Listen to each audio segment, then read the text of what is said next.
ન્યૂઝમાં આપનું સ્વાગત છે।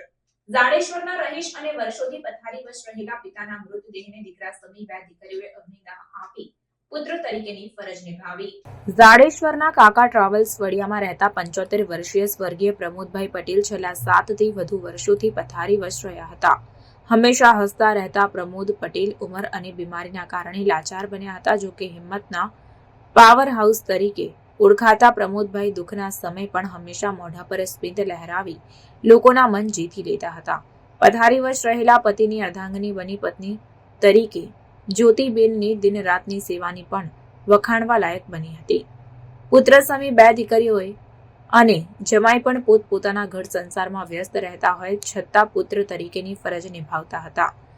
ત્યારે પ્રમોદ પટેલનું નિધન થયું હતું, જેની જાણ બંને દીકરીઓને થતા તેઓ જાડેશ્વર ખાતેના નિવાસ સ્થાને આવી પહોંચ્યા હતા અને હૈયાફાટ રુદન સાથે દીકરીઓએ પિતાને અંતિમ વિદાય આપી હતી।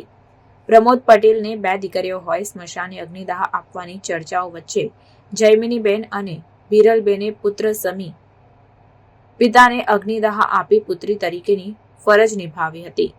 આજના આધુનિક યુગમાં સમયની સાથે રીત રિવાજોમાં પણ બદલાવની જરૂરત છે, જેના ઉદાહરણ રૂપે બંને દીકરીઓએ પિતાને અગ્નિદાહ આપી એક ઉદાહરણ કાયમ કર્યું હતું। Reporter Arif Diwan, secular Gujarat news, Bharuch.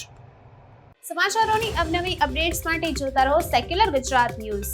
સાથે સેક્યુલર ગુજરાત ન્યૂઝ ચેનલને લાઇક, શેર અને સબસ્ક્રાઇબ કરો અને બેલ આઇકોન દબાવીને સમાચારોની ઝડપી માહિતી મેળવો।